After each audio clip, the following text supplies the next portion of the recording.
We're on the field a lot. I just got back from a trip to East Africa.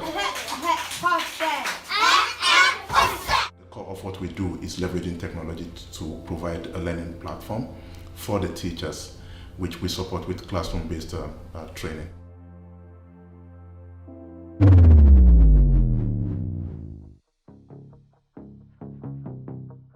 Because my mom always said that you don't need to be selfish.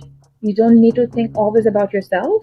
Think about others as well. Rizma is also the co-founder and chief operating officer of 1 Million Teachers, an organization dedicated to empowering educators in under-resourced communities globally.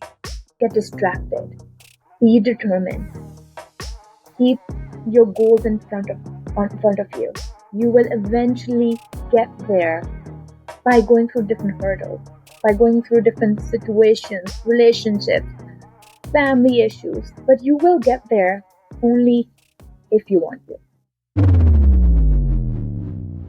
Before we let the stories of the past shape your future, it would mean the world to me if you could follow us or subscribe on whatever platform you're listening to us. Enjoy the conversation.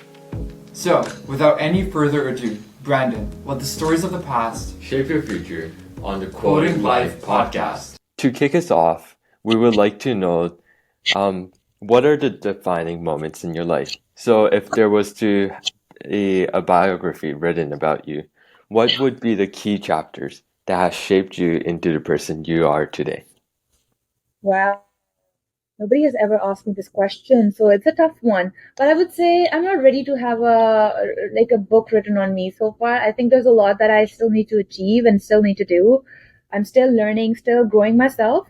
But I would say I do have two different kinds of personalities that could be a good story to tell. One is my personal life and being a different person in my personal life and being a different person when it comes to my work, my business, and my work ethics. I'm like two different personalities. I'm very hardcore and I'm very determined and have a strong mindset when it comes to my work life. But on the other hand, I'm very soft and easily convinced as well when it comes to my personal life. So they don't match at all. So I would say that would be one chapter talking about being an entrepreneur and being outside of entrepreneurship shell. They're two different people, and we always actually mix that up. And we always actually think if a person is a hardcore entrepreneur, they're going to be a hardcore person from inside as well. We judge people by what things that we see, but they're different people from inside. They have different circumstances that they're going through. And I would say that was one of the chapters I would like to be a part of my book. But I would say I've learned so much from my ancestors, from my grandparents. So entrepreneurship kind of runs in my family. My mom's father was an entrepreneur. My father was an entrepreneur as well. My brothers are not at all entrepreneurs. They don't want to be entrepreneurs. They don't want to be in that, I would say, industry at all. But I was someone who was always passionate and always wanted to work on something which will make an impact. So I would say I would like to talk about my initial thought, my initial upbringing. And I give a lot of credit to my grandmother, my dad's mom, and my mother for making me who I am today as a person. Yeah. And I believe we need to give credit, and I believe nobody talks about the impact a mother, a female, I would say, present, brings on to children. And it's not relevant here, but I would say in a way that's what I talk about in 1 Million Teachers as well, that girls' education is so important because they build generations. They're not just building themselves, but they're building the generations that are going to come. And I have gone through it and I've seen it and I've experienced it. And I believe it's very important that we empower women and we actually educate women as well. It actually changes their life completely. And I will give credit to my mother today. And I would say I would like to have a chapter just on my mother on how determined and how good mom she was. She kept us first. She always keeps herself second. I don't like that she keeps herself second, but I don't think so I would have been someone who I am today if she wouldn't have done that. And yes, I would say it. And there's, I would say, so much for me to grow, learn, do, but I would say, the environment that I was in, circumstances that I was actually was brought up in, actually made me the person I am. So it's important to forget. You can always have great people, like you might have give birth to Steve Jobs again, but if he is not going through the same circumstances that actual Steve Jobs actually has been through, you can't have another Steve Jobs. So it's important to understand in the circumstances, in the environment, and the way they were brought up, the situations and things they went through in their life made them who they are today. So that's going to be like the big story of my book, I would say. Wow, that's a really well-crafted response. So from the start, you mentioned you have two personalities, one personal and one professional. And I'm wondering, why is there a split? Is it because you think Yeah. there's been more opportunities in your life to experience different areas of life? Is that why you have the split in your personalities? Um, it's a great question, I would say. And that's something I'm trying to discover as well and trying to figure it out. Why do I have two different personalities? Why am I so determined at hardcore and have a very strong mindset? And I strongly believe in mindset in my business side of my personality. But when it comes to my personal side, I don't know. I'm very soft. I'm very sensitive to a lot of things. And I don't mind actually splitting into two personalities because my mom always said that you don't need to be selfish. You don't need to think always about yourself. Think about others as well. Think about giving back and just keep giving back and don't expect them to actually give you back because that's going to come back to you in some form or the other, not from them, from somewhere else, some other source.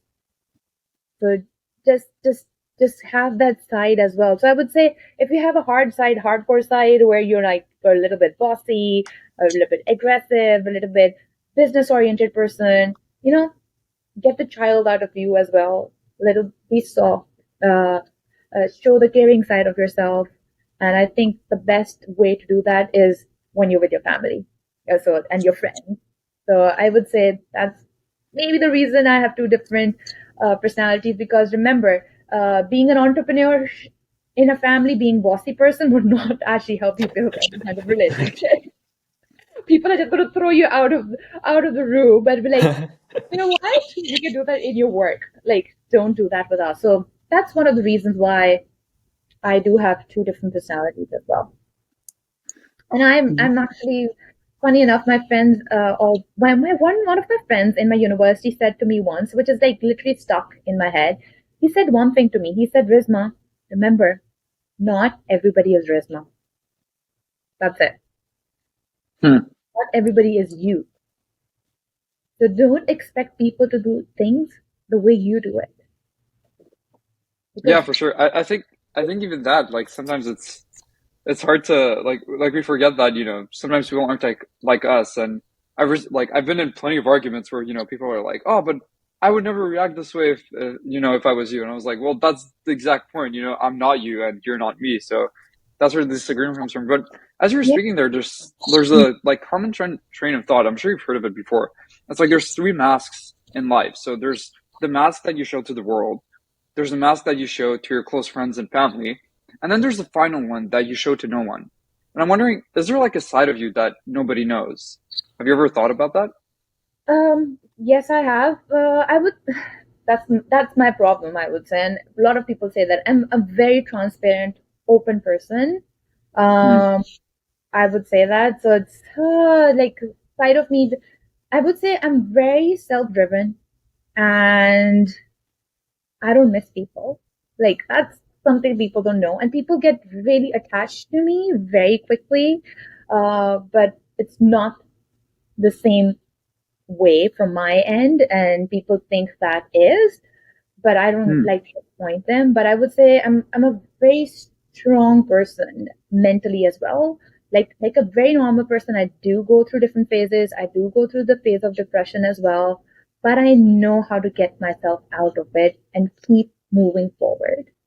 Uh, that's something that a lot of people don't know about me, that I have been like doing that and working on myself. So I would say that's something which is like not everybody knows. But on the other hand, I would say I'm a very transparent, very open person. I say a bit too much sometimes. Extra information, that's one of my friends says, he's like, you don't have a full stop, you just keep going on. So Yeah.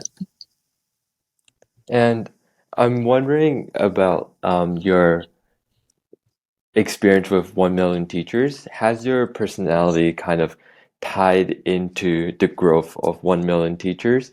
Does your openness and transparency like get you places in the real world?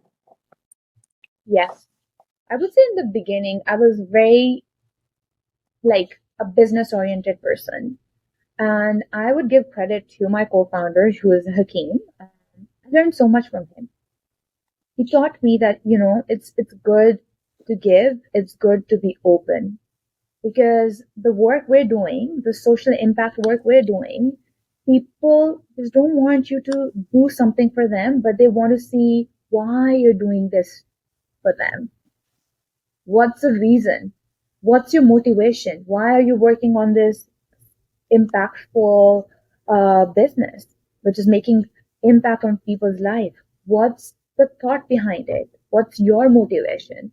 So I would say that helped me to actually show my personal self as well. And honestly, I have developed that in the last few months, and I've seen that I've grown and I've become a different person, which has helped me to build better relationship with teachers, with the partners, with different organizations that we're working with. And they feel that like they're part of the family. They're not just someone who is just working on this organization or just contributing in any form, but they are part of a family, like a network, and they're truly making an impact in their community. So I'm trying to work on that, trying to connect on a different level, not just being a true entrepreneur or someone with a very strict business oriented mindset, I would say. Yeah. And I'm wondering if your mindset on transparency kind of ties into your mindset of giving as much as you can and it'll come back in a different form. So do you find that when you're more transparent yourself with 1 million teachers, more transparent with other people, do you find that others are more transparent with you in return? Yes. So that's another thing that I saw and I've experienced as well. If I'm transparent, if I give, I get back as well. And I've seen that. So for one of the programs that I did at Smith School of Business, the master's program, I have been doing mentorship and coaching for the students. So I actually saw that in that program, that when I shared my stories, they got the confidence in me. They started trusting in me and they started sharing as well. So I usually used to go in my meetings with other coaches. I used to say we do one-on-one. They coach me, I coach them. So I give and they give back as well. They see that I am open. It's a safe space. We can actually give as well, which is going to be safe. It's going to be between us only. There's no third person involved. And I've seen that over time as well. Being open and being transparent has helped me. Yes, it's not going to be always that being transparent is going to help me. There are going to be situations where it's going to hit me back really bad. It has. It's not that the world is perfect, but I would say you should have good intentions. If you have good intentions, no one actually can stop you from moving forward. And if you're determined and if you have a strong mindset, you can keep going forward. I'm also wondering because typically transparency is also, I find at least in my personal life, correlated with vulnerability. And I can tell you a quick story. When when COVID was just starting, Mhm. there was a week in about like April where I just completely shut down. I think I was like experiencing depression and I couldn't get out of it. So no matter what I would do, I couldn't feel like moments of joy or of happiness. It was like the constant was just this feeling of down and couldn't lift myself up. And ironically, when I talked about it with my mom, it like disappeared. And then talked about it with a couple of my friends, and then suddenly I became way more joyful. And ever since I started doing that, I felt like I never had a week that bad ever again. And I typically don't see myself as someone that suffers from like Mhm. depression or anything. And that week, so that's why that week really threw me off. And I figured that actually talking about it is like completely the remedy. And I know just before you were mentioning that you were like struggling with some things, and I'm wondering, how did you get out of it? Was it through being vulnerable with others and sharing your experience, or did you get out of it through other ways? I mean, I know you talk about mindset as well, so I'm curious Mhm. to see how you got out of that depression phase. I would say it's hard. It's not easy, but you have to convince yourself and you have to be like, okay, at the end of the tunnel, there's a light. And there is something that is waiting for me, and it can only be mine, or if I can only achieve it if I move forward. If I'm just stuck and I've left behind, or if I'm just going to just be and cry about the situation, or just keep thinking about the situation that can't change, you're going to be stuck in the same situation for the next couple of weeks, couple of months. And I would say having a very supportive family as well, it helped me, and sharing with my parents, sharing with my brothers, sharing with some of my friends, like who were there to support me, makes the biggest impact. And secondly, I would say I started being more active. By active, I mean I started doing CrossFit. I started actually networking and connecting with other people within my community. And sometimes it's so funny. I was actually discussing some of my problems with some of my friends, and they told me their problems, and I was like, "Oh my god, my problem is nothing in front of theirs. Just forget it." Like, I Mm-hmm. think I haven't seen the true world. Like the things they have gone through, my problems are nothing. And I would say another thing that helps me to get out of this situation is I was like, you know what? I'm going to delegate my life doing something really positive, doing something which will make a social impact, which will change people's life. And when I see a smile on other people's faces through the work I've done, it actually eliminates all the negativity, the depression, and the things that I'm going through. So I'm like a big people's person. I love helping people in any capacity I could. It doesn't need to be someone or teachers in 1 million teachers. It could be someone within my own community. It's my students. But when I see their progress, when I see their small success or big successes, I like to celebrate those with them. And that adds so much happiness to my, I would say, mindset, and makes me a positive person and keeps driving me towards the goals that I have in my life. Yeah. Yeah. I would definitely agree with you about the people aspect. For me as well, people keep me motivated and then they keep me in a routine that kind of runs my life daily. And as well for me, I'm debating whether I should take an entrepreneurship class next year. And I know that you teach creative entrepreneurship at the Smith School of Business. So, what should I take into account when deciding whether I want to take this course or not? That's a good question. I would say it depends. First of all, is there something in entrepreneurship you want to do, or is it just to get some knowledge or just an understanding or just to see what's out there for me to explore further in entrepreneurship? But that depends on what, because my course would be something in which I have students who have an idea and they want to launch it, or they already have a business, but it has not progressed. So they want me to work on scale up approach with them in the course. Or there's some students who just want to know the world of entrepreneurship. So But I would also like to know, what have you done in your undergrad? Like, what's your background? So for me personally, I think this podcast is probably my creative outlet. It's where I get to express my thoughts and kind of do whatever I want with it. However, I've been part of initiatives. I've been part of programs. Over the past year, I joined a couple clubs in real estate, finance, and then one in consulting, where it was this kind of pro bono consulting for this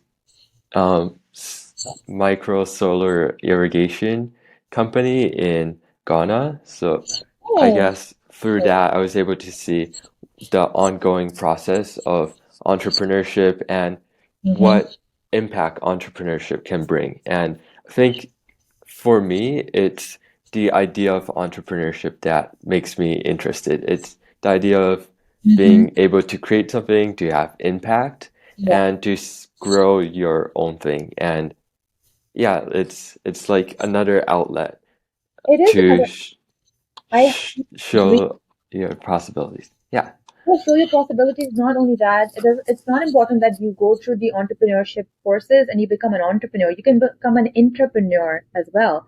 Within an organization, you build through products, through different launches of different things, ideas, services, but you own it. You own it. So the program that I did, which is MMIE, it has two branches. One is on being an entrepreneur and one is being an entrepreneur. So you can work for a corporation, you can work for organizations as like a project lead where you are actually designing and developing new products, new services, and help them to grow further. So if that's something you really want to actually tap into, I would say you should explore. You should definitely explore, because my course is a very diverse course when it comes to the number of students. I have students who are engineers. I have students who are in arts and science. I have students who have taken commerce, business school, and like from different parts of Queens. So it's not important what your background is. It's important what you really want to do. I think people often glorify entrepreneurship as this amazing thing, and especially from the entrepreneurial background, I speak to a lot of entrepreneurs myself, and that's definitely what I get. And a phrase that always stuck with me is, "There's nothing more fun in life than starting a business with your friends."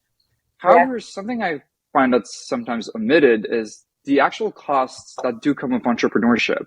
I mean, you can look at statistics. I mean, Harvard recently just came out with a study that 72% of entrepreneurs experience mental health issues. Yeah. And I'm wondering, what are some of the costs personally that you think come with being an entrepreneur? Oh wow, it's not easy to become an entrepreneur. I don't know who said it's fun. It is fun. It is fun because you're your own boss. You work. You have your own schedule. You like, there are like those factors, but there are other financial factors and a lot of stress and a lot of responsibilities that you have on your shoulders. One day you're a CEO, the other day you're an accountant, the third day you might be a driver, a fourth day you're going to be, making coffee for everybody in the office. So you wear different hats as an entrepreneur. It's not an easy job, especially when you start working on a startup, which is an idea. Now it's actually going and launching in the market. That's the most critical and nerve wracking phase of your life, I would say. You're going to get a lot of gray hair for sure. Might even lose a lot of hair. But initially, the very few people who have faith and believe in your idea, and they're going to support and help you. But there are going to be many people who are going to be watching you silently. And when they're going to see your success, when they're going to see you doing an impact, they're going to come and approach you and support you. But there are going to be very few people who are going to be there with you from day one. That happens with us a lot of times. There are times, I'll give an example. So when we started, we went through this breakout project, which was a project within the Kingston where there were different startups that had social impact ideas. So the Dean of Faculty of Education literally came to Hakeem and I, she tapped on her shoulder and said, how can I help? Day one, we got a supporter. because and at that point we didn't even had our product ready. We had a broad idea. We knew what we want to do. We were determined. She could read through our personality, through our pitch, what we want to do. And she's like, I think I need to work with them. That was a day that actually literally changed our life, which actually boosted our credibility because we got a big name associated with our organization, which is Queen's University.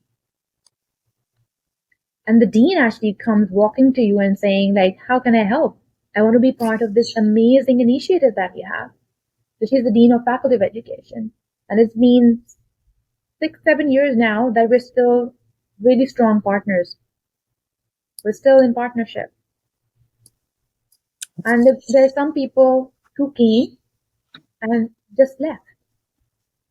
There's some people who actually watched us. They saw our progress. And then they approached us and came and supported us. So I would say it's and in the beginning, financially, you have to spend a lot out of pocket. You might have to ask your friends and family. You have to get some loans. You have to exhaust all of your credit cards. You are literally kind of homeless. But like I said, the mindset and determination is very important. You do break down. You do question yourself. And it's fine to question yourself. You can question yourself saying, oh my God, is this really what I want? But then, if you have a strong mindset, you know what you want. You'll be like, yes, that's what I want. And I do see a future.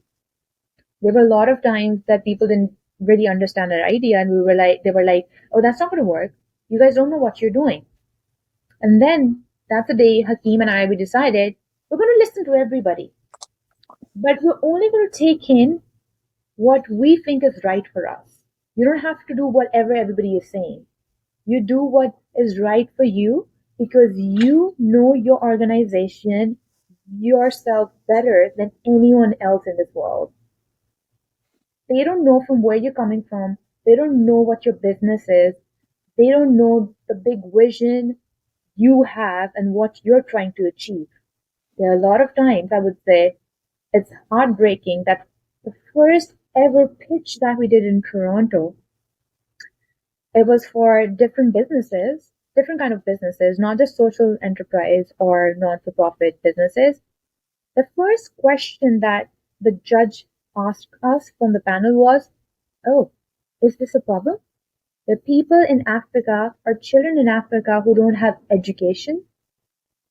And Hakeem and we both looked at each other and we're like, wow, the people who are living in their own bubble, in their own space, they think their life is great.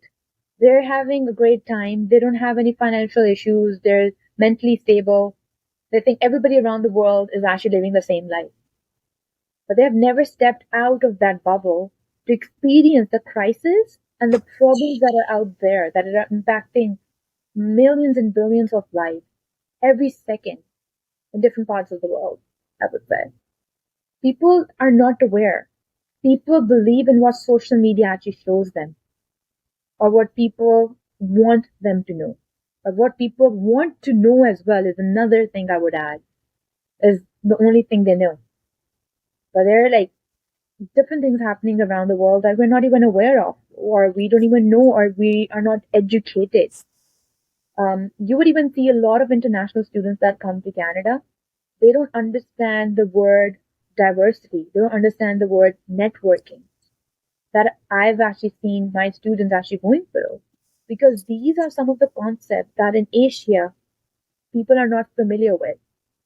They haven't faced this issue as well, or diversity, or of networking, the way market actually works. A lot of times people come in from India, Pakistan, and Bangladesh, and they suffer, and they're not able to actually land to the right job. Like when I actually graduated from Smith, first I was ashamed. Now I'm not ashamed of saying it. I actually did a customer service job in American Express where I was a collections officer for 6 months, where I used to call people and be like, well, you haven't paid your debt. Pay your debt. So pay your credit card bills. And literally, people around me in different booths doing the same. They were like PhDs. They were directors of the banking sectors. There were people from high posts in different parts of the world. But they were here stuck making the same calls that I was making because they never understood the power of networking. They never understood how to get into the market, the right market for themselves. So that's what I would say. Like, people don't do their research, people are not aware. We all look into the big picture. We look in the movies, we look on social media, the amazing life people have in North America, but we don't know the reality because we don't want to look into the reality. Rizma, I think that's a really strong message that you're telling, and I definitely do agree with the bubble thing. And as we're coming to a close on this podcast, there's a quote from the previous guest that I would like to share with you and get your thoughts on it. It's coming from a tech entrepreneur, and I think the quote might kind of clash with the message you were sending if you interpret it the same way. And the quote goes, "If it's to be, it's up to be." Yeah, it is. Yeah, I agree. I echo with what he said, and that's an amazing quote. I think I'll use it. I would like to know his name so I can use it sometime. But I agree. That is actually true. That is actually true. And I would say I'll just add another thing. Never give up. Never give up on hope. Never give up on people.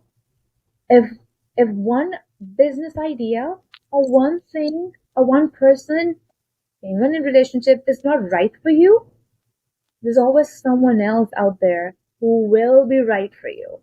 Or there's going to be an opportunity which is going to be right for you.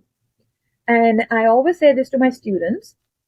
Look, once you graduate, there's some people who are very lucky who just end up getting their dream job straight away or even before they graduate. There's some people who go through a journey to get to that journey, to get to the dream job that they want. But it all depends on you yourself, how long or how short that journey is going to be. You define your path. Don't get distracted. Be determined. Keep your goals in front of you. You will eventually get there by going through different hurdles, by going through different situations, relationships, family issues. But you will get there only if you want to. That's it. That's an awesome message. Thank you so much, Rizma. Thank Thank you you. so much, Rizma. Thank you so much for making it to the end of this episode. As a growing channel, it would be so amazing if you would take one more minute of your day to reshare this episode on any platform you're liking. Hope to see you next week.